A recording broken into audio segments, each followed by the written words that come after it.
آپ سے بات کرنی تھی تھوڑی سی سورۃ یوسف کے بارے میں، اور ایک قاعدہ ہے قرآن کا، اللہ تعالیٰ نے قرآن کے مقاصد میں سے اس قاعدے کو نازل کیا ہے لیدبروا آیاتہ، کہ یہ اس کی آیات پر تدبر کریں۔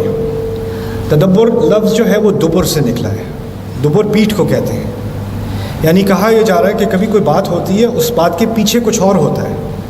اس طرح سمجھ لیں، تصویر سمجھ لیں، کبھی کبھی سمندر میں آپ کو ایک یا تھوڑا سا آئلینڈ نظر آئے گا، چھوٹا سا، یعنی تھوڑا سا پتھر ہے، لیکن اس کے نیچے بہت بڑا پہاڑ ہے، پانی کے نیچے جو ہے آپ کو نظر نہیں آ رہا، آپ کو اوپر نظر آ رہا ہے۔ تدبر یہ ہے کہ آپ دیکھیں اس کے پیچھے کیسا تھا، کہ پیچھے کیا ہے، اس کے نیچے کیا ہے۔ تو قرآن پڑھنے میں ہمیں تفسیر کی ضرورت ہے، علم کی ضرورت ہے، لیکن اسی طرح ہمیں تدبر کی بھی ضرورت ہے، اس بات کے پیچھے کیا بات کہی جا رہی ہے۔ اللہ تعالیٰ نے سورہ یوسف کے آغاز میں اپنے نبی سے کچھ عجیب بات کی۔ انہوں نے ان سے کہا کہ ہم آپ کو بہترین قصہ سنا رہے ہیں، نحن نقص علیک احسن القصص بما اوحینا الیک ھذا القرآن۔ اب احسن القصص کے بارے میں بہت ساری باتیں، لیکن ابھی آپ کو ایک بات یاد رکھنی پڑے گی، اور جو باتیں میں آپ کو بتا رہا ہوں نا، یہ سمجھ لو اب یہ کلاس ہو رہی ہے، میں کہوں گا نا ریپیٹ کرو تو سب نے ریپیٹ کرنا ہے۔ پہلی بات جو یاد رکھنی ہے نا، کہ اس قصے میں بہت زیادہ خوبصورتی ہے، یہ پہلی چیز ہے۔ تو اب جب یہ بات اللہ نے انٹروڈکشن میں کہہ دی، تو اس قصے کو جب میں پڑھتا رہوں گا نا ایک ایک آیت کو، تو میں کس چیز کی تلاش میں ہوں؟ میں خوبصورتی کی تلاش میں ہوں۔ اللہ تعالیٰ نے خود ہی مجھے اورینٹیشن دے دی کہ یہ سب سے بہترین، سب سے خوبصورت قصوں میں سے ہے، احسن القصص۔ تو ایک ہے تلاش میری، کیا ہے؟ آواز نہیں آ رہی مجھے، اچھا چلو اب آ گئی، اوکے، خوبصورتی۔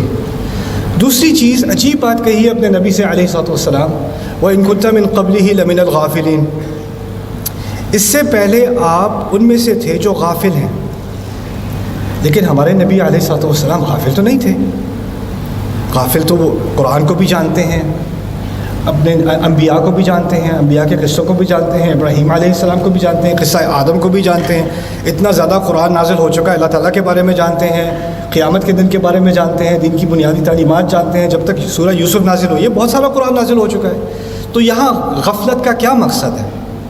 اللہ تعالیٰ یہی نہیں صرف کہہ رہے کہ آپ اس قصے سے ناواقف تھے، لیکن اس قصے میں جو ہدایات ہیں نا، جو حکمت ادھر آ رہی ہے، جن باتوں کی طرف اشارہ اس صورت میں ہو رہا ہے، وہ قرآن میں کہیں اور نہیں ہے۔ اگر آپ کو باقی سارا قرآن معلوم ہوتا اور آپ کو یہ واقعہ، یہ صورت معلوم نہ ہوتی، تو آپ ان ہدایات سے غافل رہتے۔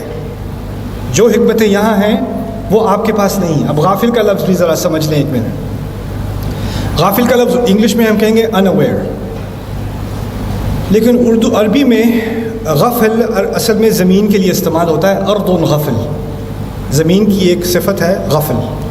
اگر آپ کسی ویران جگہ کھڑے ہوں، نہ کسی کے پیدل چلنے کا نشان ہے، کوئی راستہ ہے، نہ کوئی ایسی چیز آپ کو نظر آ رہی ہے جو آپ کو پہچانی جائے، نہ کہیں سے دھواں نکلتا نظر آ رہا ہے کہ شاید وہاں پر شہر ہو، نہ کوئی پانی کی آواز آ رہی ہے کہ کوئی دریا ہو، آپ کھڑے ہو، آپ کو ارد گرد کوئی سمجھ نہیں آ رہا آپ کہاں کھڑے ہو، کس طرف جاؤ۔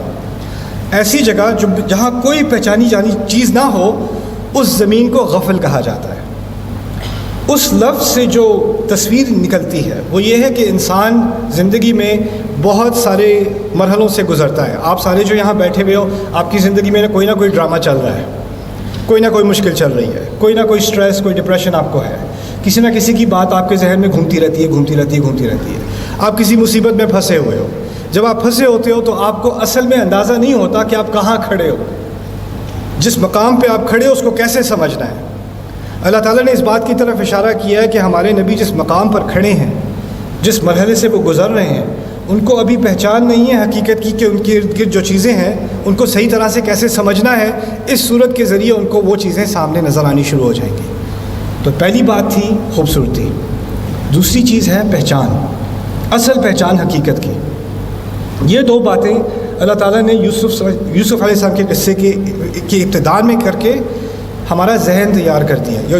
یہ دو چیزیں آپ نے ہمیشہ یاد رکھنی ہیں۔ اب مجھے 10-15 شاید 20 منٹ لگیں گے یہ بات پوری کرنے میں، میرے ساتھ فوکس کرنا۔ اب رسول بھی ہمارے صلی اللہ علیہ وسلم تیار ہیں اس ہدایت کے لیے، اس انٹروڈکشن کے ساتھ۔ تو پہلی بات جو ان کو بتائی جا رہی ہے وہ یہ ہے، یا وَإِذْ قَالَ يُوسُفُ لِأَبِيهِ يَا أَبَتِ۔ آج بس اتنی ہی بات ہوگی، اس سے آگے میں نے بات کرنی نہیں ہے، بس یا ابتی تک میں پھنس گیا ہوں۔ جب یوسف علیہ السلام نے اپنے والد سے کہا یا ابتی، یا ابتی، دیکھیں اگر میں نے آپ سے کوئی بات کرنی ہو نا تو مجھے پہلے انٹروڈکشن کی ضرورت نہیں ہے. اگر مجھے اپنے بیٹے سے کہنا ہو پانی لا دو، میں اس کو کہوں پانی لا دو. مجھے یہ اضافہ کرنے کی ضرورت نہیں ہے بیٹا پانی لا دو، اس کی یہ منادہ کی ضرورت نہیں ہے. ویسے بھی کلام ہو جاتا ہے. جیسے ٹیچر سب سے کہتا ہے کھڑے ہو جاؤ، یہ نہیں کہتا اسٹوڈنٹس کھڑے ہو جاؤ، وہ اسٹوڈنٹس کہنے کی ضرورت نہیں ہے.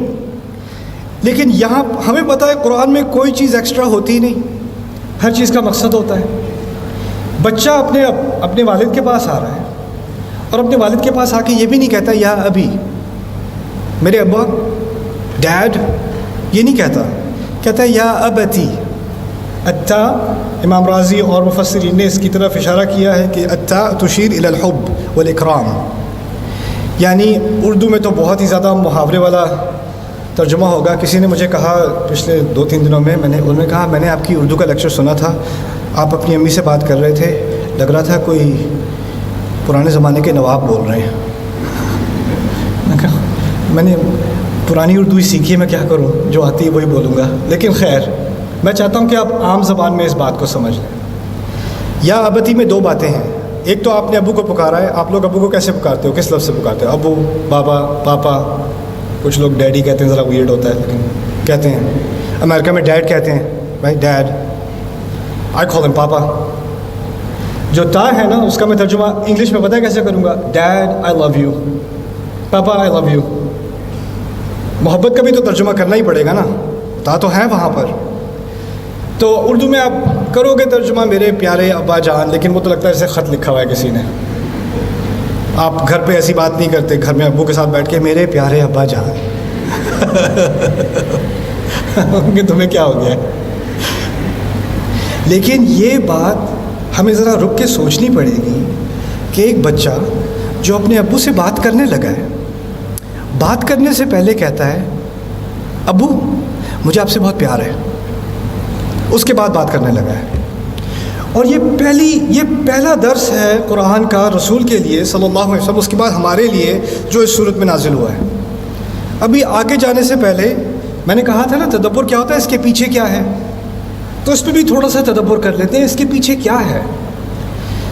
آج کل ٹک ٹاک، اسنیپ چیٹ، انسٹاگرام، ان تمام پر چھوٹی چھوٹی ویڈیوز آتی ہیں، وائرل ہو جاتی ہیں. ایک دفعہ میں نے ایک ویڈیو دیکھی، ایک بچہ چھوٹا سا ہے، بڑی مرچ مسالے والی گالیاں دے رہا ہے، 2 سال کا بچہ. It's a viral video, 20-30 million لوگ اس کو واچ کر رہے ہیں، ہنس رہے ہیں، شیئر کر رہے ہیں، اس کو بڑا فنی سوچ رہے ہیں. مجھے تو بڑی ڈسٹربنگ لگی یہ چیز کہ ایک چھوٹا سا بچہ ایسے گالیاں دے رہا ہے. سوال یہ پیدا ہوتا ہے کہ اس نے وہ گالیاں سیکھی کہاں سے؟ دے تو وہ رہا ہے، اس کو ملی کہاں سے؟ اس کی زبان پر آئیں کیسے؟ اس نے کہاں سے لی ہیں آپ بتاؤ؟ سارے بڑوں سے، اپنے والدین سے لی ہے، اپنے بڑے بھائی سے لی ہے، جو بڑے اس کے گھر میں ہیں. جو چیز وہ سنتا ہے اسی کو وہ ریکارڈ کرتا ہے، پھر اسی کو ری پلے کرتا ہے. بچے تو آئینہ ہوتے ہیں، وہ جو ان کے سامنے آئے گا اسی کی ریفلیکشن وہ بن جائیں گے. تو جب یوسف علیہ السلام نے اپنے ابو سے کہا ہے یا ابتی، محبت کا اظہار کیا ہے، تو ان کو کہاں سے ملا یہ؟ ایک بچے کو کہاں سے یہ شعور آئے گا کہ اس نے اپنے باپ سے بات کرنی ہے؟ تو بات کرنے سے پہلے یہ کہے ابا جان میں آپ سے محبت کرتا ہوں، اب ایک بات کرنی ہے. یہ صرف ایک آئینے کا نتیجہ ہے. یعنی ابو بار بار کہتے ہیں بیٹا آئی لو یو، ادھر آؤ ذرا میرے ساتھ بیٹھ جاؤ، بیٹا آئی لو یو، پانی پی لو، بیٹا آئی لو یو، اندر آؤ، باہر نہیں جاؤ، باہر زیادہ سردی ہو گئی ہے، بیٹا آئی لو یو، چلو نماز پڑھتے ہیں. ہر بار محبت کا اظہار کس سے سنتا ہے وہ بچہ؟ باپ سے سنتا ہے. اور باپ سے سن کے اس کو اب عادت پڑ گئی ہے کہ جو بھی بات کرنی ہوتی ہے تو کیا کہتے ہیں؟ پہلے محبت کا اظہار کرتے ہیں الفاظ سے، یا ابتی. میں نے یہ سیمینار اس موضوع پر میں نے دنیا کے بہت سارے مختلف جگہوں پر یہ مضمون چھیڑا، اور میں نے ایکسپیریمنٹ کے طور پہ اپنے ینگ نوجوان لڑکوں سے پوچھا، بیلجیم میں، امریکہ میں، کینیڈا میں، پھر یہ ملیشیا میں نے آڈینس سے پوچھا آپ میں سے کتنے ہو جو ساری عمر جب آپ چھوٹے تھے تو آپ سنتے آئے ہو اپنے ابو سے کہ وہ آپ سے کتنی محبت کرتے ہیں. بیٹا آئی لو یو، بیٹا آئی لو یو، بیٹا آئی لو یو، بیٹا بڑا پیار کرتا ہوں تم سے، بیٹا تمہیں مجھے بہت پیارا ہے، ہاتھ اٹھا لیں. کچھ نظر آ رہا ہے پیچھے؟ ذرا دیکھنا. 1 2. قرآن یہ بات سکھا رہا ہے کہ محبت کا اظہار الفاظ کے ذریعے بہت ضروری ہے. ہماری تو بیٹیاں بھی نہیں سنتی شاید. بیٹیاں، بیٹا آئی لو یو، بیٹا آئی لو یو، بیٹا I love. Oh my God, we are a loveless society. میں نے اپنی بہن سے بھی پوچھا، میرے ماں پاپا یہاں بیٹھے ہیں، کہ پاپا used to say I love you. She goes no, that's weird. There is love, محبت ہے تو، لیکن ہم کہتے نہیں ہیں، ہم کہتے نہیں ہیں. تو اگر کہتے نہیں ہیں تو پھر ظاہر ہے کسی اور طریقے سے کمیونیکیٹ ہوتی ہوگی محبت. تو اگر ہمیں واقعی محبت سمجھنی ہے، اور یہ الفاظ، ان الفاظ کے اندر محبت ہی ہے، تو محبت سمجھنے کا ایک طریقہ میں آج آپ کو سمجھا دوں، پھر یہ آیت اور یہ باقی صورت سمجھ میں آئے گی. محبت کو سمجھنے کے لیے 5 طریقے ہوتے ہیں جن کے ذریعے میں کسی کو بتا سکوں یا اس تک یہ پیغام پہنچا سکوں کہ مجھے اس سے محبت ہے. سب سے آسان طریقہ الفاظ ہیں. الفاظ وہ ہمارے ہاں تقریباً حرام ہیں. ہمارے کلچر میں محبت والے الفاظ جب ہوتے ہیں تو وہ خطرناک معلوم ہوتے ہیں. اگر شوہر بیوی کو کال کر کے کہے بیگم آئی لو یو، وہ کہ کیا ہوا ہے؟ اوہ نو. اگر بچہ باپ سے آ کے یا ماں سے آ کے کہے گا ماما آئی لو یو سو مچ، پتہ ہے اب آگے سے پیسوں کی درخواست آنے والی ہے. یعنی محبت کا اظہار اصل میں ٹرانزیکشن کی تیاری کے لیے یا کسی ڈیزاسٹر کی پریپریشن کے لیے پہلے ہم کہتے ہیں آئی لو یو، زیادہ نہیں مارنا، آئی لو یو. تو یہ صرف ایک ان کیس آف ایمرجنسی ایک بٹن ہے ہمارے ہاں محبت کا اظہار. عام نہیں ہے، عام نہیں ہے. تو پھر عام کیا ہے؟ ایک اور طریقہ. تو پہلا طریقہ ہے الفاظ. یہ یاد رکھتے ہیں 5 طریقے ہوں گے. پہلا طریقہ کیا ہے؟ الفاظ. دوسرا طریقہ ہے خدمت. خدمت. ماں بچے کے لیے ناشتہ بنا دے گی، جو ہے کپڑے استری ہو جائیں گے شوہر کے لیے، یا گھر صفائی کر دی جائے گی، یا جو کہا تھا وہ کر دیا، جو پوچھے بغیر بھی کر دیا. ٹھیک ہے، اتنا خیال رکھا، پاؤں دبا دیے، کچھ کر دیا. یہ خدمت ہوتی ہے نا. اب خدمت کرتے ہیں تو خیال یہ آتا ہے کہ چلو خدمت کر دیے تو اب الفاظ کی تو ضرورت نہیں ہے، خدمت خود ہی سے بول رہی ہے مجھے کتنی محبت ہے. لیکن ہمارے یہاں کچھ کہ ہاں بہاولپور میں نہیں ہوتا، یہ صرف ملتان میں ہوتا ہے. میں ابھی آپ اس سے امیون ہو، یہ صرف ملتان کا مسئلہ ہے. میں بتاتا ہوں. وہ یہ ہے کہ وہاں پر نا کچھ لوگ ایسے ہوتے ہیں جو خدمت کر رہے ہوتے ہیں لیکن الفاظ میں اتنی نفرت ہوتی ہے. کچھ مائیں ہیں وہاں پہ ملتان میں، یہاں پہ نہیں ہے. ناشتہ بناتے بناتے اتنا طنز، اتنی تنقید، اتنی ڈانٹ، ہر چیز کو کرٹیسائز کرنا، اور پھر یہ لو انڈے کھاؤ. کوئی جا کے ملتان والوں کو سمجھائے یہ نہ کیا کرے. یعنی خدمت میں کیا ہے؟ محبت کا اظہار ہے. اسی وقت بیک وقت الفاظ میں کیا ہے؟ یہ تو دے ہیٹ می، یہ مجھے کیوں اتنی تکلیف دیتے ہیں، یہ کیوں ہمیشہ میرے اوپر طنز کرتے ہیں، یا مجھے کرٹیسائز کرتے ہیں، یا میرا مذاق اڑاتے ہیں، یا مجھے کسی اور کے ساتھ کمپیئر کرتے ہیں، مجھے ہمیشہ نچلا کرتے ہیں، لیکن کپڑے بڑے اچھے استری کرتے ہیں. سروس بھی ہو رہی ہے، خدمت بھی ہو رہی ہے، اور الفاظ بھی اس کے متضاد جا رہے ہیں. اصل محبت میں شاید دونوں کی ضرورت ہو، الفاظ بھی پیارے ہوں اور خدمت بھی ہو ساتھ. ٹھیک ہے نا؟ تو یہ 2 ہو گئے. میں نے کتنے کہا تھا؟ کتنے ہوں گے؟ 5. اچھا، اچھی بات ہے، اب سمجھ میں آئی بات. تیسری چیز، تحفے. تحفے وہ نہیں ہوتے جو مانگے جاتے ہیں. تحفے وہ ہوتے ہیں جو کسی کے مانگے بغیر، کسی کی توقع کے بغیر آپ نے دے دیا. Water, it's very nice, thank you. Okay. تحفے. اب ہوتا کیا ہے کہ کچھ لوگ نہ کہتے ہیں نہ میں نے خدمت کرنی ہے، نہ میں نے محبت کے الفاظ استعمال کرنے ہیں. میری محبت کا سب سے بڑا ثبوت کیا ہے؟ تحفے. میں نے فیس بھر دی، میں نے گاڑی میں پیٹرول ڈال دیا، میں نے اس ریسٹورانٹ پہ میں لے کے گیا تھا، میں نے یہ کیا، میں نے وہ کیا، میں نے یہ تحفہ دیا، میں نے یہ ٹرپ کیا، میں نے نئے کپڑے عید پہ لے کے دیے، میں نے یہ کچھ کیا. جو تحفے کیے ہیں وہی تحفے کافی ہیں.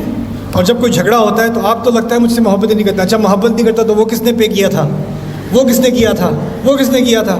تحفوں کی لسٹ بنی ہوتی ہے نا، تو وہ ثبوت ہوتا ہے کہ میں کتنا پیار کرتا ہوں. اب تحفے دے دیے تو جو الفاظ استعمال کرنے ہیں کرو، جتنے تکلیف دینے والے استعمال کرنے ہیں وہ کھلی اجازت ہے اب. اور خدمت کی تو اب کوئی ضرورت نہیں ہے کیونکہ تحفے ہیں، وہ باقی چیزوں کے لیے کمپنسیٹ کر دیتے ہیں. تو ہوتا کیا ہے، کبھی کبھار کوئی صرف الفاظ کو پکڑ کے نہ اس کو خدمت کا خیال ہوتا ہے نہ تحفوں کا خیال ہوتا ہے. کوئی خدمت کو پکڑ لیتا ہے، نہ اس کو تحفوں کا خیال ہے نہ الفاظ کا خیال ہے. کسی کو تحفوں کا خیال ہے، نہ اس نے خدمت کرنی ہے نہ الفاظ کرنے. ہر ایک نے ایک چیز پکڑی ہوئی ہے. لیکن محبت میں اس تمام چیزیں نیچرلی آتی ہیں نا تینوں. اب ایک چوتھی چیز بھی آ گئی، وہ ہے آپ نے گلے لگا لیا، آپ نے ماتھا چوم لیا، آپ نے ہاتھ پکڑ لیا. اس کو انگلش میں تو ہم کہیں گے فزیکل افیکشن، یعنی محبت کا اظہار. کم گیو می اے ہگ، میرے ساتھ آ کے بیٹھو، مجھے اپنا ہاتھ دو، میں تمہارا ہاتھ چوموں، میں تمہارا ماتھا چوموں. یہ سب چیزیں بھی انسان کے لیے ضروری ہوتی ہیں. الجزائر کا میرا ایک دوست تھا، اس کے ساتھ میں ایک جگہ جا رہا تھا تو بچہ رو رہا تھا، اس کا نا بہت زور سے رو رہا تھا. تو میں نے کہا اٹھا لو اسے. کہتا نہیں نہیں نہیں ہم نہیں اٹھاتے. کہتا ہمارا ایک رول ہے کہ اگر بچے کو اٹھاؤ گے نا تو اگلی دفعہ وہ اور زور سے روئے گا، تو اس کو رونے دو، اس کے سسٹم میں سے یہ ساری چیز نکلنے دو، ورنہ ساری زندگی اٹھاتے رہو گے. ٹھیک ہے، تو اس کو پڑے رہنے دو. یعنی ان کے یہاں ہے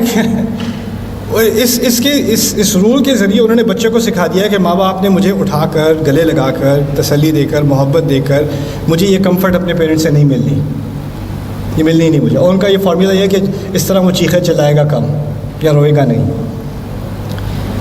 آپ کو کیا لگتا ہے کہ جس بچے کو شروع میں محبت سے گلے نہ لگایا گیا ہو، جس کو نہ اٹھایا گیا ہو، وہ آگے جا کر اس کی شخصیت پہ اس کا اثر ہوگا کہ نہیں؟ کیا لگتا ہے آپ کو؟ ہوگا تو صحیح، ہوگا تو صحیح. دیکھیں، جس کو پتہ ہی نہیں کبھی کہ محبت کے الفاظ استعمال کیسے کرتے ہیں، خدمت کیا چیز ہوتی ہے، جس نے کبھی اپنی زندگی میں دیکھا ہی نہیں تحفے کیا ہوتے ہیں اور تحفوں کا صحیح استعمال کیا ہوتا ہے، جس نے کبھی گلے لگانا اور یہ چیزیں کرنا اس نے کبھی ایکسپیرینس ہی نہیں کیا، آگے جا کے جب اس کی شادی ہوگی، اس کے بچے ہوں گے، تو اس کی بیوی یا اس کا شوہر بیوی یہ بھی فیل کریں گے یہ تو مجھے لگتا ہے محبت ہی نہیں کرتے، یہ ہر چیز سے انکمفرٹیبل ہو جاتے ہیں، یہ تو مجھ سے ذرا دور ہو کے رہتے ہیں، کیونکہ جیسے ان کے لیے کوئی آکورڈ سی چیز ہے. یہ تو چیزیں نیچرل ہونی چاہیے، طبیعی ہونی چاہیے، لیکن یہ ہے ہی نہیں ان کے اندر. گھر کے اندر ایک عجیب ماحول بن جاتا ہے، ایک ڈپریسنگ ماحول بن جاتا ہے، کیونکہ وہ یہ چوتھی چیز اس گھر میں نہیں ہے. تو 4 چیزیں بتائی تھیں ابھی تک، ذرا مجھے یاد دلانا کیا تھی؟ الفاظ. کیا اجماع نہیں ہے امت میں؟ کیا ہو رہا ہے یہ؟ خدمت. تیسری چیز کیا تھی؟ تحفے. چوتھی فزیکل افیکشن. پانچویں چیز میں نے ایجاد کی اپنی طرف سے بنائی ہے، بدعت ہے میری. ایک قرآن سے لے کر، بلکہ انہی آیات سے لے کر، اس کو سمجھنے کے لیے میں آپ کو پہلے ایک مثال دیتا ہوں. فرض کریں آپ کی باجی ہیں اور آپ کا جاب انٹرویو ہوا. اب وہ آپ کا انٹرویو اچھا گیا، اب وہ جاب آفر آپ کو کر رہے ہیں اور آپ مشورہ لینا چاہ رہے ہیں اپنی باجی سے. باجی کے پاس آپ آئے، باجی ذرا ضروری بات کرنی ہے، وہ انٹرویو جو ہے وہ ہو گیا ہے، جاب وہ آفر کر رہے ہیں. باجی آپ کی یہ کرنی ہے. ہاں پھر کیا ہوا؟ اچھا یہ تو اچھا ہوا، تو کر لو، اس میں کیا ہے؟ ہاں ٹھیک ہے. تو پھر آپ ذرا تنگ آ کے کہتے ہو باجی ذرا 1 سیکنڈ فون رکھ کے مجھ سے ذرا بات کر لیں. نہیں میں سن رہی ہوں، میرے کان چل رہے ہیں، میں کان سے نہیں ٹائپ کر رہی. ذرا باجی پلیز ذرا مجھے دیکھ کے ذرا بات کر لیں. تو باجی ایسے فون، بتاؤ.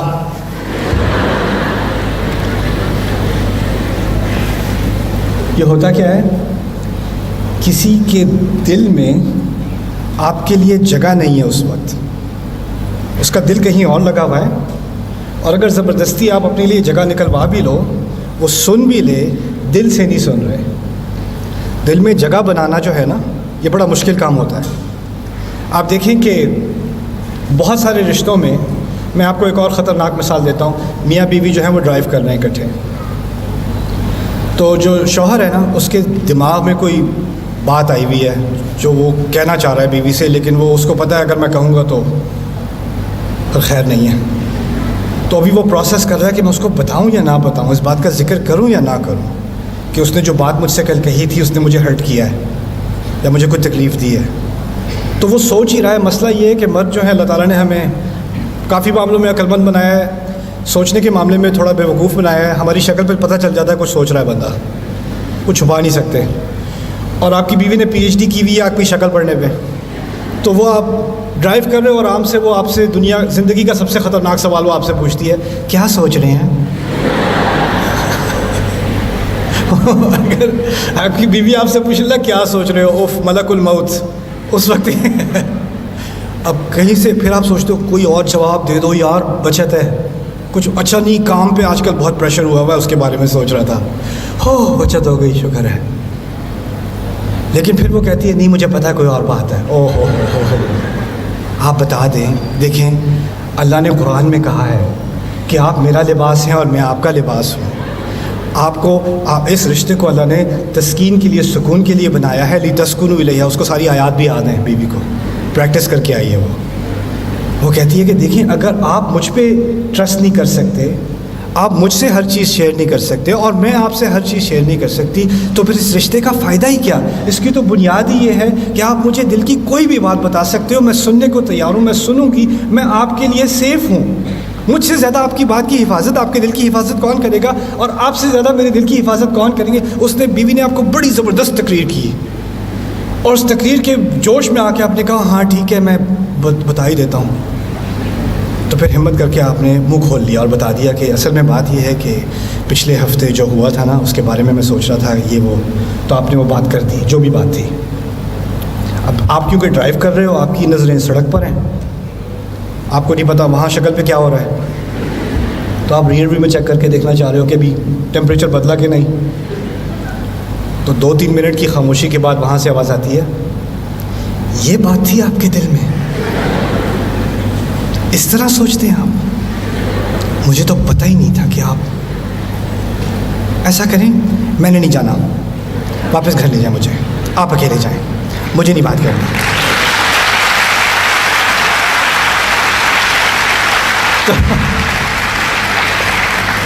تو لوگ تالیاں بجا رہے ہیں، وہ اندر رو بھی رہے ہیں، مجھے پتہ ہے۔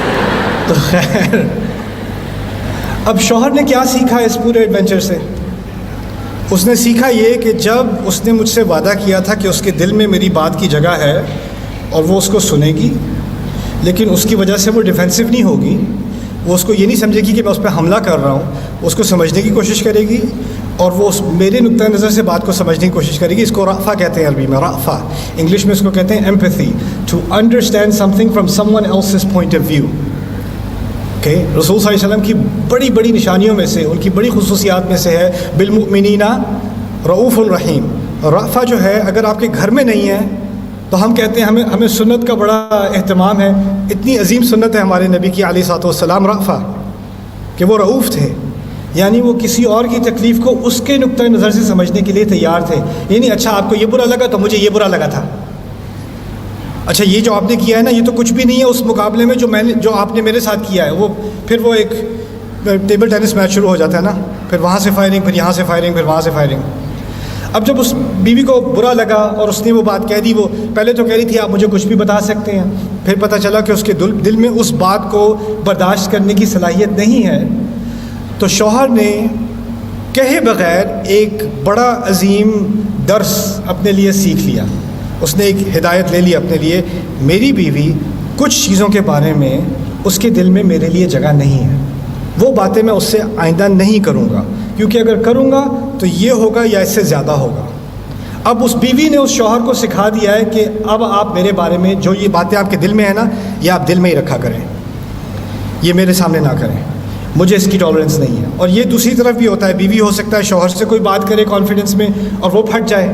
اب بیوی بھی سیکھ کیا رہی ہے، ان کو تو میری بات سننے کا کوئی صبر ہے ہی نہیں، وہ تو اس کے لیے تیار ہے ہی نہیں کہ میری بات کو وہ سن سکیں، دل سے سن سکیں۔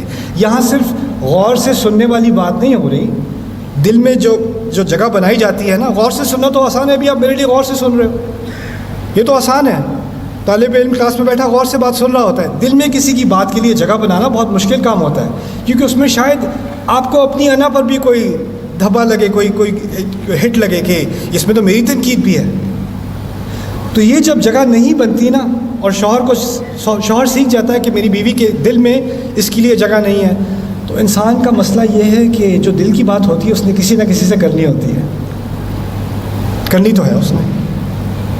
اب وہ شاید جا کے اپنی ماں سے کرے گا یا باپ سے کرے گا یا دوست سے کرے گا، لیکن شیطان اس موقع کا فائدہ اٹھا کے کہتا ہے کسی ایسے شخص سے کرو جس سے حرام کا راستہ کھل جائے.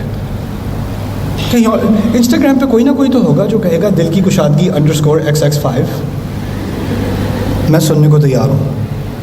اور پھر آپ کسی سے بات کر رہے ہو انسٹاگرام کے اوپر یا فیس بک پہ DM کر رہے ہو، کچھ کر رہے ہو، اور پھر آپ کو لگے گا اس کو تو میری بات سمجھ میں آتی ہے، اس کے تو دل میں بڑی کشادگی ہے، میری فیملی والے تو کچھ سمجھتے ہی نہیں ہیں، ان کو میری بات سمجھ میں آتی ہے. اور پھر آپ اپنے گھر والوں سے بالکل مصنوعی قسم کی بات کرتے ہو، دل کی کوئی بات نہیں کرتے. گھر پہ کیسا دن گزر رہا تھا، کیا ہو رہا تھا، سب ٹھیک، آج کیا ہوا، کچھ بھی نہیں. اس طرح کی سطحی بات کر کے دل کی بات فون پہ ہو رہی ہے، دل کی بات دوستوں سے ہو رہی ہے. آپ نے دیکھا ہوگا بچے آپ کے اگر ہوں جو ٹینیجرز ہیں، کالج اسٹوڈنٹس وغیرہ ہیں، دوستوں سے بات کر رہے ہیں پھر ماں پوچھے گی کس سے بات کر رہے ہو، کسی سے بھی نہیں. کیا بات کر رہے ہو، کچھ نہیں.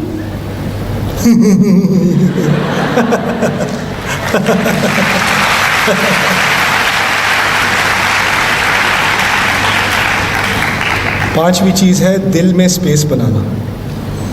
اب دیکھیں واپس اس آیت کی طرف آتے ہیں. میرا مقصد تھا اس آیت کے بارے میں بات کرنا.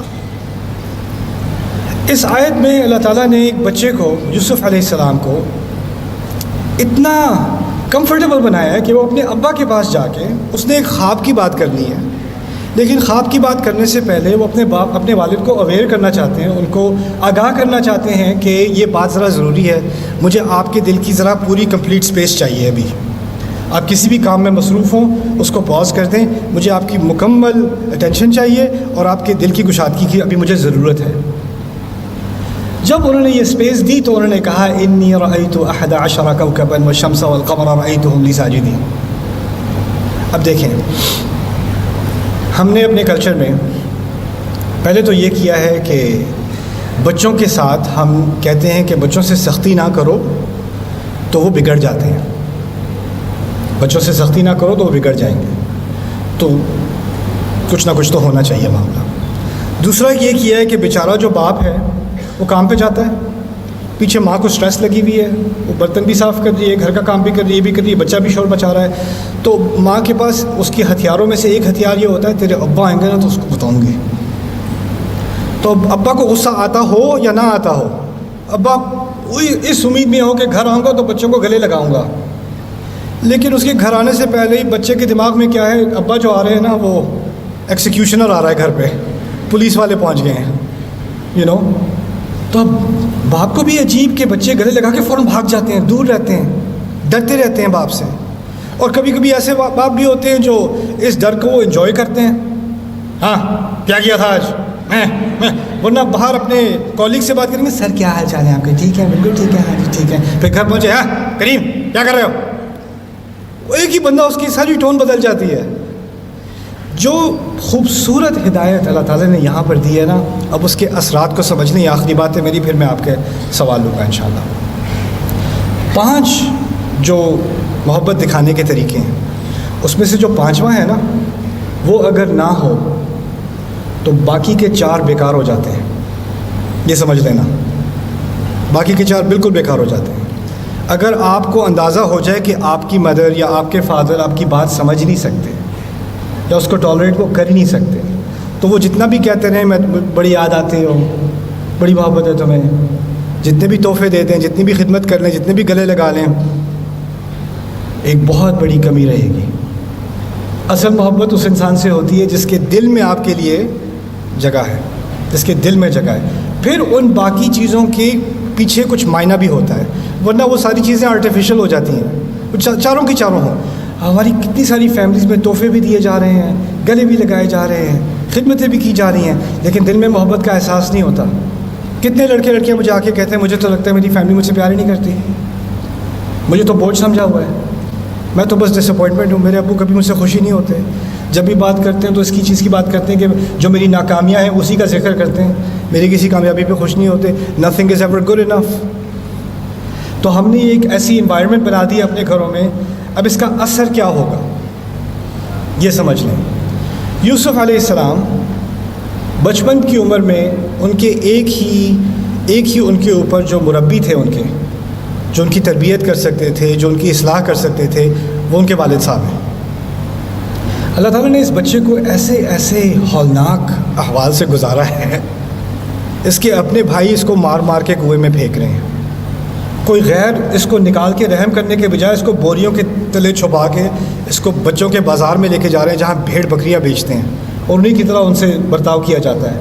پھر وہ کسی اور ملک میں پہنچ جاتا ہے یہ بچہ, جہاں جس کی زبان بھی اس کو نہیں آتی, اور وہاں اب نہ اس کو کبھی اپنے ابو سے کوئی تعلق نہیں رہا, اپنی امی سے نہیں رہا, فیملی سے کٹ چکا ہے. کتنا ٹراما ہے اس بچے کے دل کے اوپر, کتنی مشکلوں سے. اور پھر اس کی تقریباً پوری نوجوانی جیل کے اندر گزری ہے, تقریباً پوری جوانی.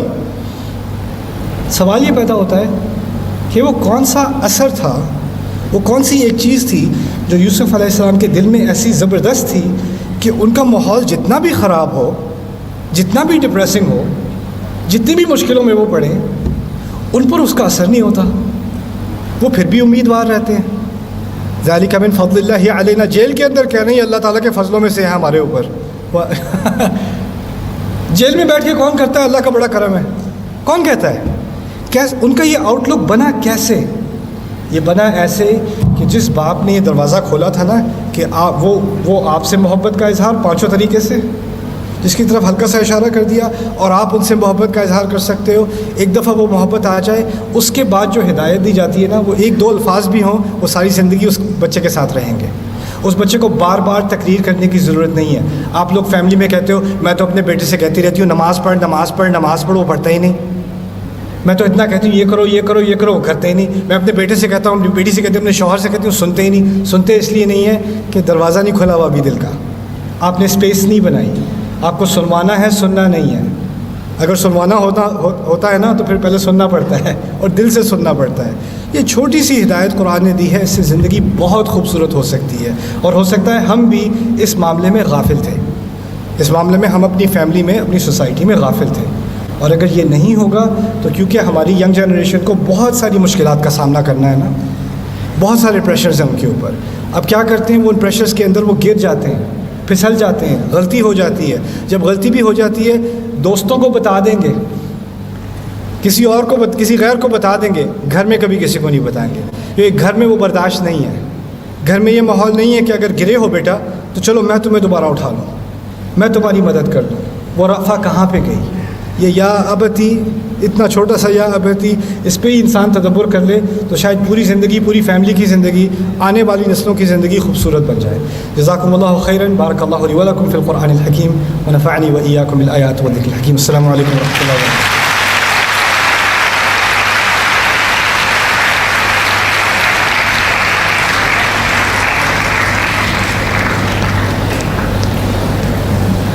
بہت شکریہ سر, بہت خوبصورت انداز سے قرآن پاک کے بہترین قصے کے اندر جو نفیس نقطے ہمارے فیملی لائف کے متعلق ہیں اس کی طرف رہنمائی فرما رہے تھے.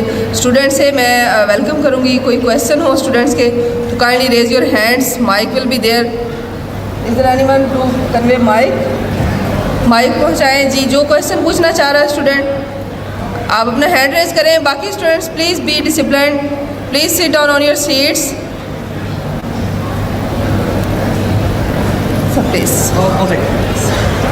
Okay, any questions?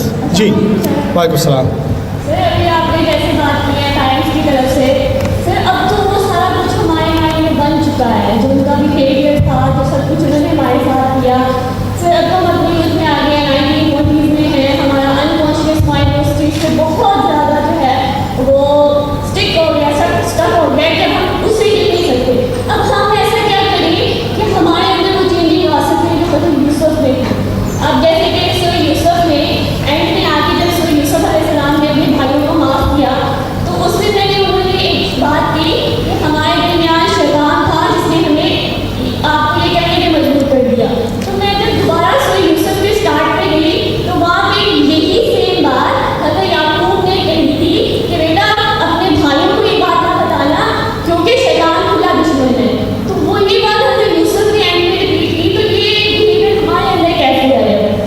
اوکے، بہت اچھا سوال ہے آپ کا بیٹا. دیکھو یہ بات سمجھ لو کہ کبھی میں نے بات تو بہت لمبی ہے، میں نے تھوڑی سی بات کا ذکر کیا ہے، لیکن کیونکہ تم نے سوال پوچھا ہے تو میں اس کا بھی تھوڑا سا تمہیں حوالہ دیتا ہوں. بات یہ ہے کہ کبھی کبھی آپ کسی کو پوری محبت دیتے ہو، 5 بتائے تھے نا، 5 کے 5 کرتے ہو، لیکن لگتا ہے آپ کے اور اس کے دل کے درمیان اس نے ایک دیوار بنائی ہوئی ہے. آپ کی محبت کا کوئی اثر ہی نہیں ہوتا، آپ کے الفاظ کا کوئی اثر نہیں ہوتا، آپ کے تحفوں کا کوئی اثر نہیں ہوتا، آپ کی خدمت کا کوئی اثر نہیں ہوتا. سارا کچھ کر لو، وہ پھر آ کے کہتے ہیں تم نے کیا کیا ہے میرے لیے، تم نے کیا کیا میرے لیے. بلکہ وہ جو محبت آپ دیتے ہو وہ واپس آپ کے منہ پہ ماری جاتی ہے، بار بار بار بار بار بار. اور یہ مسئلہ تھا یعقوب علیہ السلام کا باقی اپنے بیٹوں کے ساتھ. دیکھیں یہ سوچنے کی کوشش کرو، اگر گھر میں کوئی بات ہو رہی ہو، مشکل بات ہو رہی ہو، جیسے آپ کے فرض کرو 3-4 بہن بھائی ہیں، تو جو آپ کے پیرنٹس ہیں نا وہ دوسرے بہن بھائیوں کی بری بات آپ سے نہیں کریں گے، ٹھیک ہے نا. اگر گھر میں کوئی کسی کی تنقید ہو رہی ہو، بچہ آ جائے اندر، تو ہم کہتے ہیں چلو بعد میں بات کریں گے، بچے ابھی یہاں پر ہیں.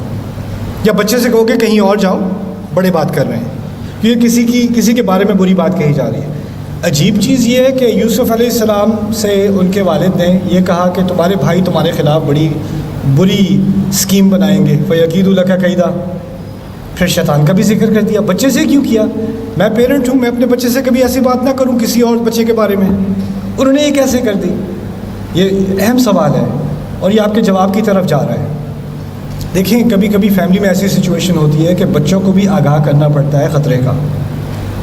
کیوں ایسا ہے کہ سورہ یوسف میں یعقوب علیہ السلام نے اپنے دوسرے بیٹوں سے بات نہیں کی، بیٹا حسد نہ کیا کرو، یہ چھوڑ دو، دشمنی چھوڑ دو، اور اللہ کے نبی ہیں، ان سے زیادہ اچھی نصیحت کون کرے گا. بات اس طرف اشارہ کیا جا رہا ہے کہ شیطان کے وسوسے کے ذریعے کبھی ایسی دیوار بن جاتی ہے نا کہ آپ اس کو اپنے الفاظ سے، اپنی محبت سے، اپنے اخلاق سے توڑ نہیں سکتے. جو بھی کر لو وہ ویسے کے ویسے ہی رہتے ہیں. اور جب ایسا ہو جاتا ہے نا تو اس دیوار کو اللہ اور طریقوں سے توڑتا ہے. جو دیوار محبت سے نہیں ٹوٹتی اس کو اور طریقے سے توڑنا پڑتا ہے. جب کئی سال بعد وہ بھائی یوسف علیہ السلام کے سامنے آئے ہیں تو یوسف علیہ السلام نے انہیں فوراً ایکسپوز نہیں کیا، پتہ ہے میں کون ہوں، ایسا نہیں کیا. بلکہ اس قصے کا ایک عجیب ترین ایپیسوڈ یہ ہے کہ ان کو واپس بھیجا، پھر بلایا، پھر واپس بھیجا، پھر بلایا. ابھی تک جو قصہ چل رہا تھا بہت آسانی سے آپ فالو کر سکتے ہو. جب دوسرے حصے میں پہنچتے ہو تھوڑی کنفیوژن ہو جاتی ہے، یہ ہو کیا رہا ہے، آگے پیچھے آگے پیچھے آگے پیچھے، اصل میں کیا ہو رہا ہے. یوسف علیہ السلام ان کی دیوار توڑ رہے ہیں. ان کو توڑنا آسان ہے، انسان کو توڑنا آسان ہوتا ہے، انسان کی دیوار توڑنا مشکل ہوتا ہے. اور یوسف علیہ السلام اگر بدلہ لینا چاہتے ہیں تو فوجیوں سے فوراً کہتے ہیں ان میں سے ایک ایک کو پکڑو، ایک ایک کو کنویں میں ڈالو، ان کو پتہ تو چلے انہوں نے کیا تھا. لیکن یہ انہوں نے نہیں کیا. اب اس کی میں آپ کو ایک پریکٹیکل مثال دیتا ہوں، قصے سے نہیں، ہماری زندگیوں میں سے. ایک خاتون مجھے ملی جو ان کے والد نے، ان کی والدہ نے ان کے ساتھ بچپن میں بہت زیادہ زیادتیاں کی تھیں. ان کو مارا بھی تھا، ان کو ابیوز بھی کیا تھا، ان کو طرح طرح سے ہیوملیٹ کیا تھا، ٹارچر کیا تھا. بہت ہی زیادہ جانوروں والا سلوک ان لوگوں نے اپنی بیٹی کے ساتھ کیا تھا. یہاں تک کہ جب اس بیٹی کی شادی بھی ہوئی تو وہ اس لیے اس نے جلدی کی شادی میں کہ کسی طرح اپنے ماں باپ سے ان کے گھر سے نکل جاؤں، اس عذاب سے میں بچ جاؤں جو اس کے ماں باپ نے اس پر کیا. کئی سال گزر گئے، اب اس کی عمر زیادہ ہو گئی ہے، وہ بھی خود ماں ہے، اس کے والدین بھی اب بوڑھے ہو چکے ہیں جنہوں نے اس کو بچپن میں ٹارچر کیا تھا. اب وہ جب ماں باپ بوڑھے ہو گئے تو جو باپ جو ہے وہ ہارٹ کا پیشنٹ بن گیا، ماں کو جو ہے وہ ڈائبٹیز ہو گئی، دونوں مریض ہیں، ان کا خیال کرنے والا کوئی نہیں ہے. اب آپ اندازہ کرو کون خیال کرتا ہے ان کا. جس بیٹی کو ٹارچر کرتے تھے نا وہ اب ان کا خیال کر رہی ہے. وہ میرے پاس آئی، اس نے مجھے کہا ان کی خدمت کرتے ہوئے میرے دل کے اندر اتنی تکلیف ہوتی ہے، مجھ سے رہا نہیں جاتا. ان لوگوں نے مجھے اتنا ابیوز کیا تھا، اتنا ابیوز کیا تھا، اور اللہ چاہتا ہے میں ان کی خدمت کروں. یہ تو اگر آپ دیکھتے ہوتے کہ یہ میرے ساتھ کیا کرتے ہیں تو آپ کو یہ لگتا کہ یہ لوگ تو انسان بھی نہیں ہیں، شیطان ہیں. میں کیسے ان کی خدمت کروں، کیسے ان کو معاف کروں؟ پھر مجھے لوگ کہتے ہیں معاف کرو معاف کرو، معاف نہیں کرو گے تو اللہ معاف نہیں کرے گا. کہ میں نہیں کر سکتی معاف. ایک تو اس طرف سے مجھ پر عذاب آیا، اب آخرت میں بھی عذاب آئے گا. کہ معاف نہیں کر سکتی. میں نے سوال پوچھا کس نے آپ سے کہا ہے کہ معاف کرنا فرض ہے؟ کہاں سے غلط فہمی ملی ہے آپ کو؟ وَلَمَنِ انتصر بعد ظلمه فَأُولَئِكَ مَا كَانَ عَلَيْهِمْ مِنْ سَبِيلٍ. اگر کوئی اپنی مدد کرنے لگے، اگر انصاف کی طلب کرے، اس کو باقاعدہ ڈیمانڈ کرے، اس کے خلاف آپ کوئی کیس نہیں کر سکتے. اللہ تعالیٰ نے اس کی کھلی چھٹی دے دی. اور پھر بعد میں بھی یہ بھی کہا ہے فَمَنْ عَفَا وَأَصْلَحَ فَأَجْرُهُ عَلَى اللَّهِ. جو معاف کر دے اور ریکنسائل کر لے، اس کا اجر اللہ کے ہاتھ، اس کا اللہ کے ذمہ ہے. لیکن یہ کسی نے کوئی کنڈیشن نہیں ڈالی، لازمی ہے معاف کرنا. یہاں تک کہ یوسف علیہ السلام کے بیٹوں نے ان کو اتنا ٹارچر کیا تھا، آپ کو شاید علم نہ ہو، ان کی بیویاں بھی اپنے سسر کی توہین کیا کرتی تھیں، ان کے پوتے بھی اپنے دادا کی توہین کیا کرتے تھے. لولا ان تفندون میں اس بات کی طرف اشارہ ہے. یعنی صرف بیٹے ہی توہین نہیں کرتے تھے، انا ابانا لفی ضلال مبین انک فی ضلالک القدیم، بلکہ ان کا پورا گھرانہ ایک نبی کو جانتے ہوئے کہ وہ نبی ہیں کئی سالوں ان کی توہین کرتے رہے، وہ ٹارچر سے گزرے ہیں. اور بعد میں جب سارا معاملہ حل ہو گیا تو آتے ہیں ہمارے لیے بھی دعا کر دیں، یا ابت استغفر لنا. یہ کوئی آسان کام ہے؟ یہاں تک کہ نبی کے لیے بھی آسان نہیں ہے. اس نبی نے بھی کہہ دیا، یہ نہیں کہا اجل یا ای یا نعم، کہا سوفا استغفر لکم ربی، کروں گا ذرا بعد میں، ابھی نہیں، ابھی دل تیار نہیں ہے. اب وہ معافی مانگنے آ بھی رہے ہیں لیکن ابھی دل تیار نہیں ہے. اس چیز کو بھی اللہ تعالیٰ نے اکنالج کیا ہے، اللہ تعالیٰ نے انسان کی تکلیف کو اکنالج کیا ہے. تو اگر آپ کے دل میں ایک سختی آ گئی ہے نا، تو ایک طرح سے تو آپ انسان ہو، آنی تو تھی. جس کے ساتھ سختی کی گئی ہو اس کے دل میں سختی تو آئے گی. اللہ تعالیٰ نے ہمیں انسان ہی بنایا آخر کار. لیکن اگر آپ کو اس کا حل چاہیے نا، تو یا تو آپ انتظار کریں اس وقت تک جب آپ اس پوزیشن میں ہو کہ آپ اس بات کو، یعنی بدلہ لینے کی بات نہیں ہے، دیوار توڑنے کی بات ہے، اس کو آپ ایڈریس کر سکیں. جیسے اس عورت نے کہا کہ میں اپنے ماں باپ کو معاف کرنا چاہتی ہوں، میں کر نہیں سکتی. میں نے کہا اگر کرنے کا کوئی امکان بھی ہے نا، تو اس کا پہلا سٹیپ یہ ہوگا کہ آپ کو ان کی غلطی سے ان کو آگاہ کرانا پڑے گا، آپ کو کنفرنٹ کرنا پڑے گا. دیکھیں آپ نے یہ کیا تھا، آپ کو یاد ہے؟ آپ نے جو کیا تھا آپ کو یاد ہے؟ دیکھیں یوسف علیہ السلام کچھ غلطی کا ذکر کیے بغیر بھی معاف کر سکتے تھے، ٹھیک ہے نا؟ لیکن جب انہوں نے کہا ہے نا هل علمتم ما فعلتم بيوسف واخيه، کیا جانتے ہو کیا کیا تھا تم نے یوسف اور اس کے بھائی کے ساتھ؟ اذ انتم جاہلون، جب تم اپنے ہی جذبات میں گم تھے. جب تم جہالت کا تعلق جذبات سے بھی ہے، جب تم اپنے جذبات میں گم ہو کے تم نے جو نفرت دی ہے مجھے، میرے بھائی کو، جانتے ہو تم نے کیا کیا تھا؟ یعنی کنفرنٹ کرنا پڑتا ہے. اگر کنفرنٹ نہیں کرو گے تو وہ دیوار نہیں ٹوٹے گی. اور ہو سکتا ہے اس دیوار ٹوٹنے کے بعد پھر امکان ہوتا ہے، ہو سکتا ہے کہ میں معاف کر سکوں. لیکن جب تک وہ نہیں ہوگا نا، تو معافی جو ہے وہ بھی آرٹیفیشل ہوتی ہے. اس طرح ہم لوگ، بچوں کی لڑائی ہوتی ہے تو کہتے ہیں چلو گلے لگو، ہاتھ ملاؤ، مسئلہ حل ہو جاتا ہے ایسے. وہ گلے لگاتے ہوئے بھی میں تجھے چھوڑوں گا نہیں، ہاتھ بھی ذرا زور سے دبائے گا وہ، لیکن دل میں تو بات رہ گئی نا. ہم اوپر سے مسئلہ حل کرتے ہیں، اندر کا مسئلہ حل نہیں کرتے. اندر کا مسئلہ تبھی حل ہوگا جب آپ کسی کو کنفرنٹ کرو گے. اور اگر آپ ابھی اس پوزیشن میں نہیں ہو کہ آپ کنفرنٹ کر سکو، تو ابھی صبر کا مرحلہ ہے. کبھی کبھار یعقوب علیہ السلام کئی سال اس پوزیشن میں نہیں تھے کہ وہ اپنے بیٹوں کا سامنا کر سکیں اس طرح سے. اس وقت کہا تھا انما اشکو بثی و حزنی الی اللہ. تو جب وہ ایک وقت آ جاتا ہے، پھر اس کے بعد اللہ تعالیٰ وہ دروازہ کھول دیتا ہے. میری دعا ہے کہ اللہ تعالیٰ آپ کے دلوں کو نرم کرے، اور جو جس تکلیف سے آپ گزرے ہو، شاید وہ پیرنٹس کی طرف سے آئی ہے، بچوں کی طرف سے آئی ہے، شاید وہ شوہر کی طرف سے آئی ہے، بیوی کی طرف سے آئی ہے، کسی کزن کی طرف سے آئی ہے، کسی کی طرف سے بھی ہے. ہوتے یہ ڈرامے گھر میں ہی ہیں، کسی غیر سے نہیں آتی تکلیف. جو دل کے قریب ہوتا ہے نا، وہی تکلیف دے سکتا ہے. اسی لیے انبیاء کی زندگی میں جو سب سے بڑی مشکلیں تھیں وہ گھر والوں کی تھیں، باہر کی کسی دشمن کا مسئلہ نہیں تھا. یہاں تک کہ موسیٰ فرعون کے گھر میں ہی پلے بڑے ہیں، وہ بھی ایک طرح سے گھر والی بات تھی. تو یہ چیزیں جو آپ کی فیملی میں ہوتی ہیں، میری دعا ہے کہ اللہ تعالیٰ آپ کے دل کو وہ صلاحیت دے کہ آپ اس کا سامنا کر سکو انشاءاللہ. ان کو کرنے دیں پھر میں آتا ہوں.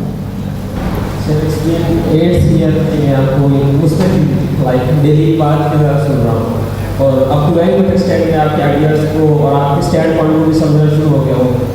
اینڈ آپ کی لنگوسٹکلی انالیسس کو بھی بینگ عربک اسٹوڈنٹ بھی سمجھتا ہوں.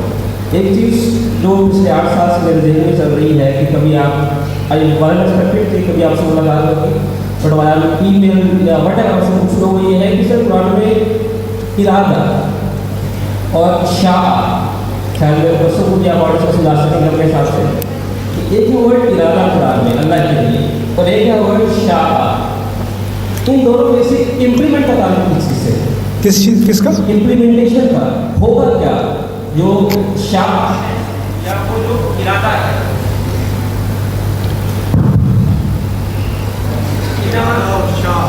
جی ارادہ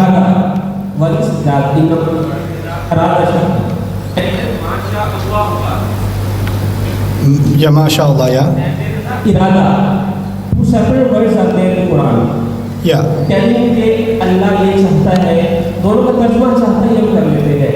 تو اس میں ایک فکر ہے مستقل میرے ذہن میں کہ ارادہ کیا ہے اور شاء کیا ہے. اس کے بارے میں نے وما تشاءون الا ان یشاء اللہ کے درس پہ ذرا تفصیلی بحث کی ہے, وہ اگر آپ سن لیں, جو زامہ کے اندر بھی میں نے اس پر بات کی ہے کافی تفصیلی. مختصر سی بات یہ ہے کہ شاء کا لفظ شیء سے نکلتا ہے, اور یعنی وہ چیز جو ٹھوس یعنی مٹیریلائز ہو جائے, اور ارادہ میں صرف کسی کی نیت یا جو وہ چیز چاہتا ہے اس کی طرف اشارہ ہوتا ہے صرف.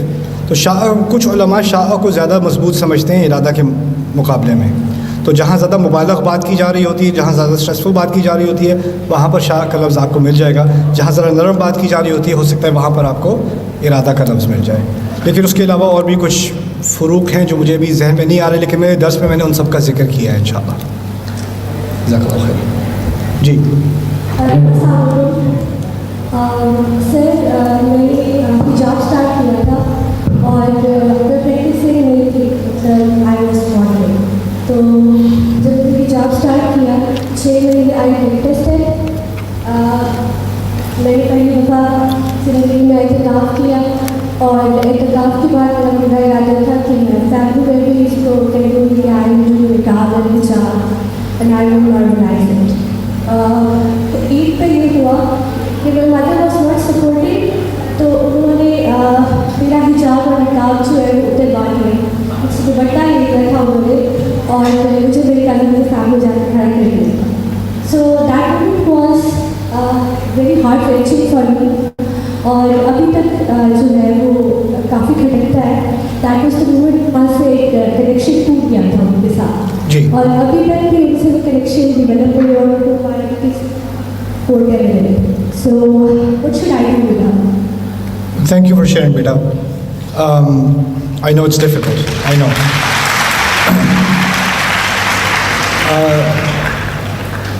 اللہ تعالیٰ نے انسان کو فیصلہ کرنے کا اور اس دین کو چننے کا اقتدار دیا ہے. جب انسان بالغ ہو جاتا ہے نا, تو اس کے بعد اس کے معاملے میں پوچھ گچھ اللہ تعالیٰ کریں گے. قانون کے اعتبار سے اگر آپ کی بیٹی یا بیٹا کوئی ٹریفک رول توڑتا ہے, تو آپ جا کے جتنا بھی ڈانٹ لیں یا کر لیں, قانون کا سامنا اس نے کرنا ہے.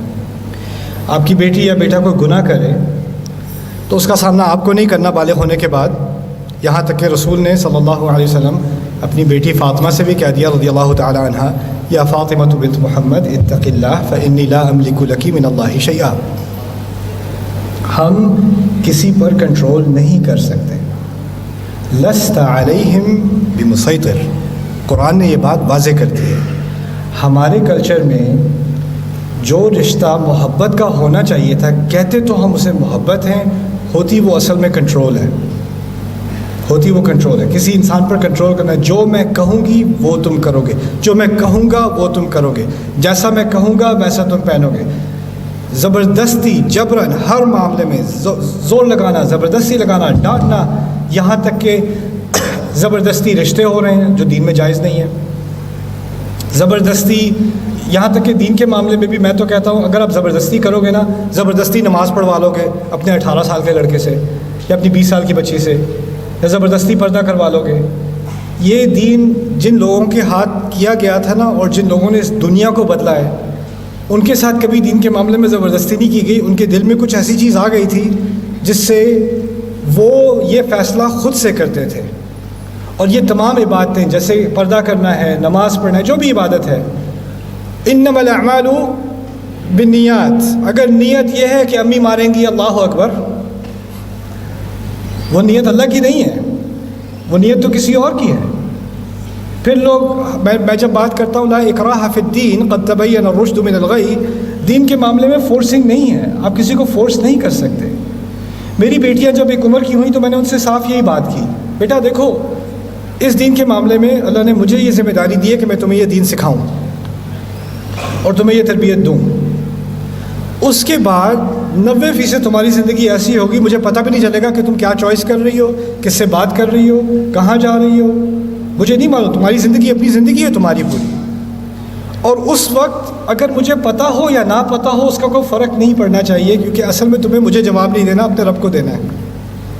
میں گاڑی چلا رہا تھا, راستے میں کوئی بیہودہ بل بورڈ آ گیا, ان کے ساتھ بیٹیوں کے ساتھ بیٹھا ہوا تھا میں, تو میں نے کہا اس طرف دیکھنا ہے تم لوگوں کو؟ کہتے نہیں دیکھنا نہیں دیکھنا نہیں دیکھنا. میں نے کہا ایک دن بیٹا میں ہوں گا نہیں, تم لوگ جا رہے ہوگے, ایسا ہی بل بورڈ آئے گا, تمہارا فیصلہ ہوگا دیکھنا یا نہ دیکھنا, میں تو کچھ نہیں کر سکتا اس وقت. ہمیں اپنے بچوں کو تیار کرنا ہے کہ وہ اپنے فیصلے کر سکیں. اور عجیب نفاق یہ ہے ہمارے کلچر میں, ہم کہتے ہیں اسلام جو ہے بڑا جبرانہ قسم کا, اس میں بہت زیادہ ایکسٹریمزم ہے اور آزادی لے لیتا ہے اور ہمیں آزادی چاہیے. اور جو بچی اپنی آزادی سے پردہ کرنا چاہ رہی ہے اس کو آپ فورس کر رہے ہو. آزادی لے کون رہا ہے, دے کون رہا ہے, تو اگر ہم اپنے بچوں کو ایکسپریس کرنے کی, بلکہ میں دوسری طرف سے بھی آتا ہوں, جو بچی پردہ کرنا چھوڑ رہی ہے وہ کہتی میں نے نہیں کرنا, ایسے بھی فیملیز ہیں, میں نے اتار دینا ہے پردہ. اب آپ ڈانٹ لیں, آپ چیخیں چلا لیں, آپ مار لیں, آپ یہ جو بھی کر لیں, انسان ان چیزوں سے اس کا ذہن بدلتا ہے. قرآن ہماری عادات بدلنے کے لیے نہیں آیا تھا, ہمارے دل بدلنے کے لیے آیا تھا. جب دل بدلتا ہے نا تو ساری چیزیں خود ہی بدل جاتی ہیں. اور ہم یہ تعلیم, بنیادی تعلیم ہم بھول گئے ہیں.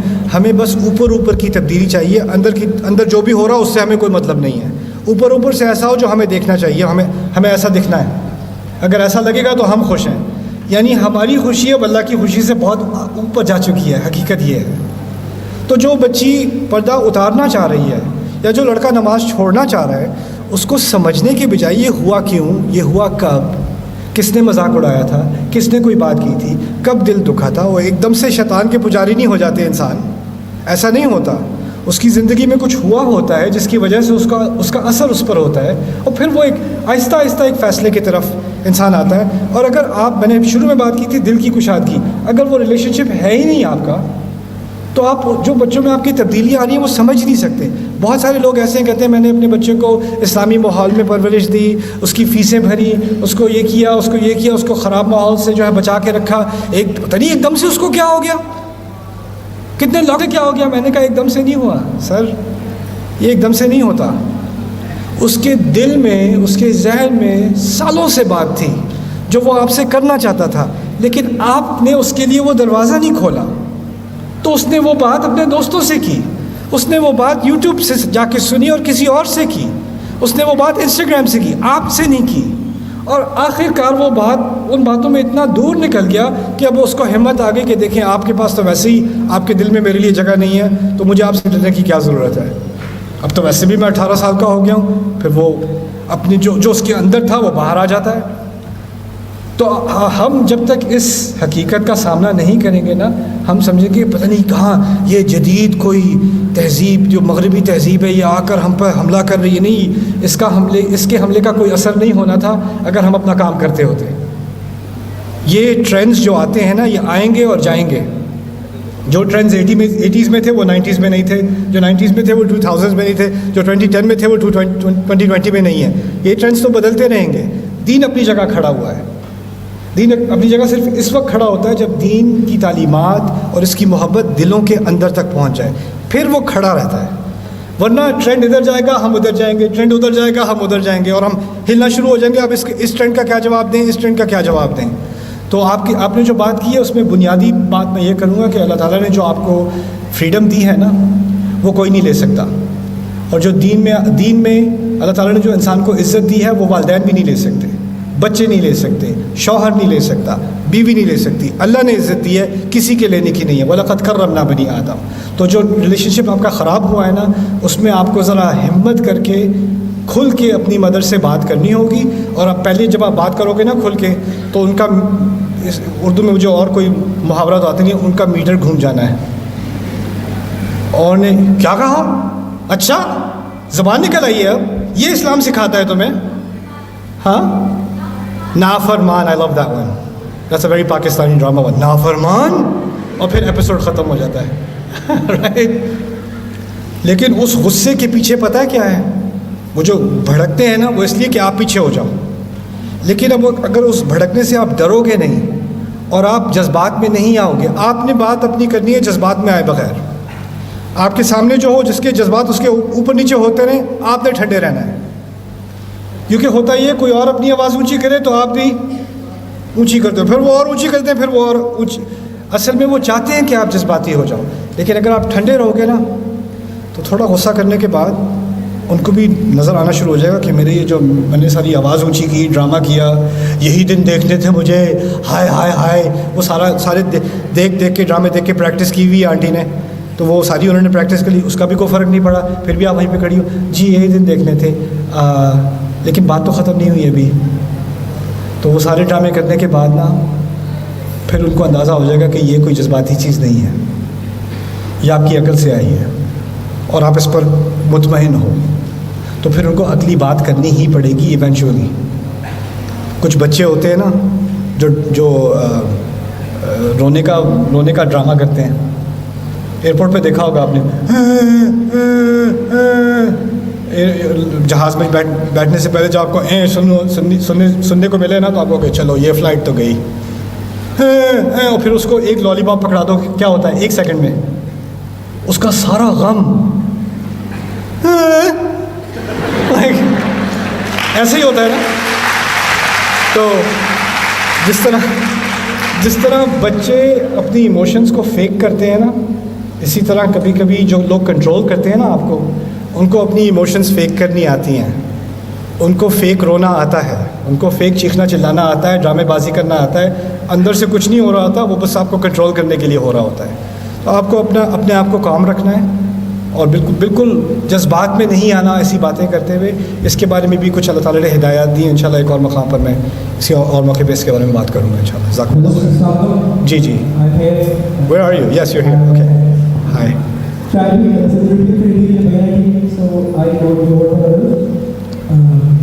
سوال ہے سورہ یاسین میں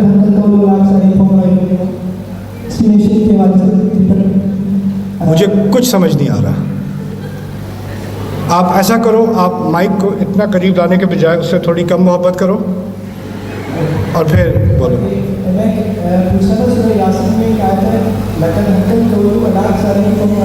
جی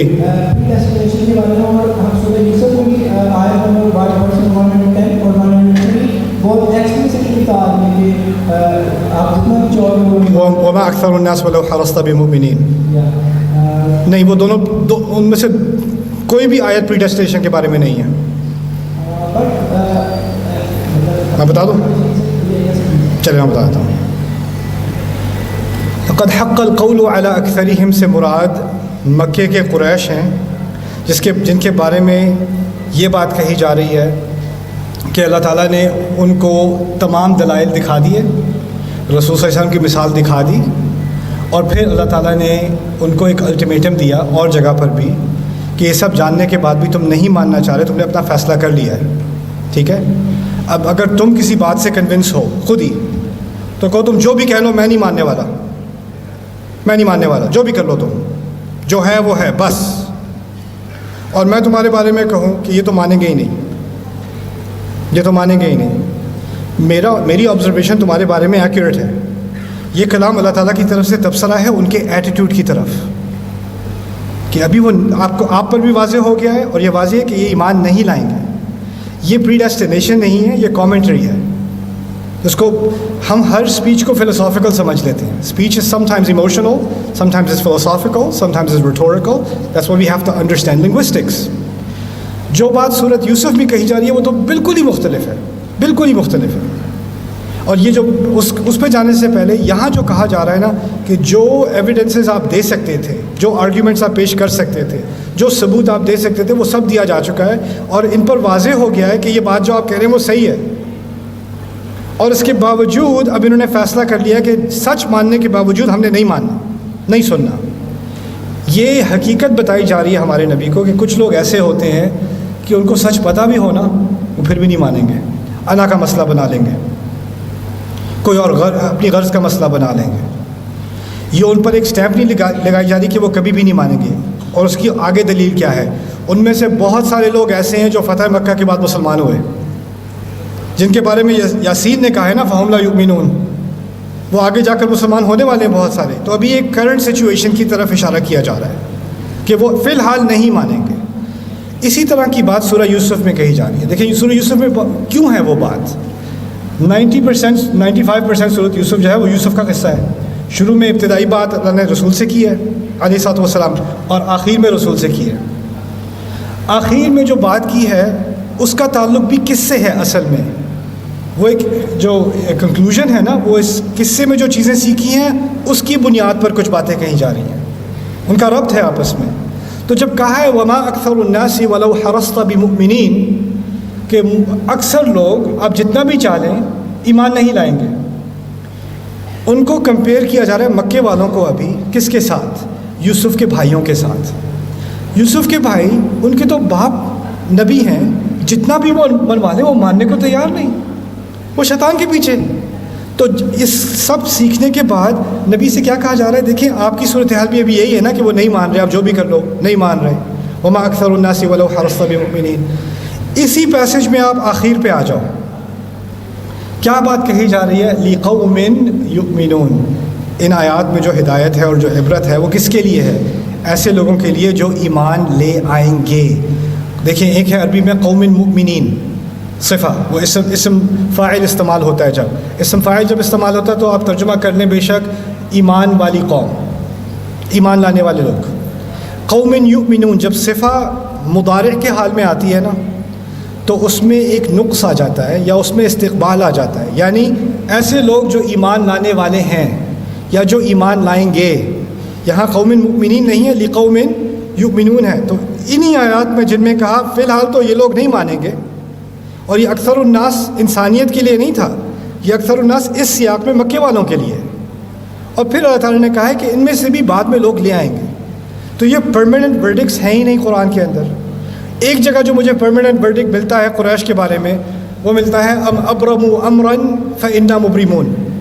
ام ابرموا امرا فانا مبرمون. ابرام کہتے ہیں رسی کو جب آپ ٹوسٹ کرتے ہیں نا تو اس کو وہ رسی پکی ہو جاتی ہے، پھر وہ ٹوٹتی نہیں ہے. تو وہ ایسی رسی کو استعمال کرتے تھے لکڑی کو آپس میں باندھنے کے لیے، کیونکہ اس وقت کانکریٹ وغیرہ کا تو معاملہ نہیں تھا نا. تو جو کالمز کنسٹرکشن میں ایک دوسرے کے ساتھ جوڑنے ہوتے ہیں وہ رسی سے جوڑے جاتے تھے. تو اس رسی کو جس کو بہت ہی پکا ہونا ہے کیونکہ ساری تعمیر جو ہے ساری بلڈنگ اس پر اس کا دار و مدار ہے، اس رسی کے باندھنے کو ابرام کہا جاتا تھا. اس سے پھر ایک محاورہ نکلا کہ جس نے بالکل ہی ایسا پکا فیصلہ کر لیا ہے نا، کیونکہ جب اس کو آپ باندھتے ہو نا وہ جوتے کے تسمے کی طرح کا باندھنا نہیں ہوتا. جوتے کا تسمہ تو آپ کھولتے ہو روزانہ، وہ جو باندھنا ہے وہ ایسا باندھنا ہے کہ وہ کبھی کھلے ہی نہ. تو اللہ نے اس مثال سے لے کر ایک محاورہ استعمال کیا ام ابرموا امرن کا. یہ قریش نے اپنی رسی ایسے باندھ لی ہے کہ اب انہوں نے فیصلہ کر لیا اس کو کبھی کھولنا ہی نہیں ہے. تو اگر ایسے باندھ لی ہے تو فإنا مبرمون، پھر ہم نے بھی باندھ لی ہے. تو جہاں پری ڈیسٹینیشن کی بات کہی بھی جاتی ہے نا، پہلے یہ کہا جاتا ہے کہ ان لوگوں نے پرماننٹ فیصلہ خود کیا، اگر یہی تم لوگوں کو منظور ہے تو ٹھیک ہے مجھے بھی منظور ہے. اس طرح رسپانس میں اللہ تعالیٰ کہتے ہیں. ٹھیک ہے، I'll follow up with you. یا من یہد اللہ فہو المہتد، پھر آپ لمبا لیکچر ہو جائے گا، اس میں نے لیکچر دیا ہوا ہے ایکچولی، تو وہ ذرا سن لینا. آدم علیہ السلام یا آپ نے میرے لیکچرز نہیں سنے آدم علیہ السلام پہ، سن لو، آپ کو بہت سارے یہ سوال تسلی والے جواب مل جائیں گے انشاءاللہ. قرآن نے اس فلسفی مسئلے کا ایسا جواب دیا ہے قصے کے ذریعے جو کسی فلسفی بک میں آپ کو نہیں ملے گا.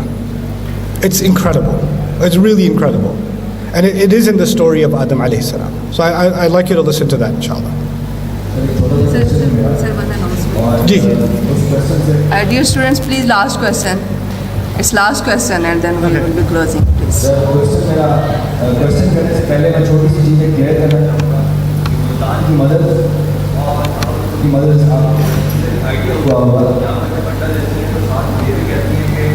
تجھے کھانا یاد رہتا ہے, جو کام کا ہے وہ یاد نہیں رہتا. میرا کوشچن یہ ہے کہ کیا آپ دیکھتے ہیں کہ ہمارا ریلیجن آج یا آنے والے وقتوں میں محفوظ ہے؟ کیونکہ اب ترنت بہاولپور, لاہور, کراچی, پاکستان میں کہیں پہ بھی آپ بیٹھے ہیں تو آپ سے کوشچنس بعض لوگ لبرلزم اتنا ہو گیا ہے کہ اگر آپ سنت کی بات کریں گے, ریلیجن کی بات کریں گے, آپ کے اپنے دوست مسلم ہو گئے ان سب ہنسنے لگ جائیں گے جی یہ کیا مذاق کر رہے ہیں. اور کچھ کوشچنس ایسے کریٹڈ ہیں جن میں آپ لاجواب بھی ہوتے ہیں.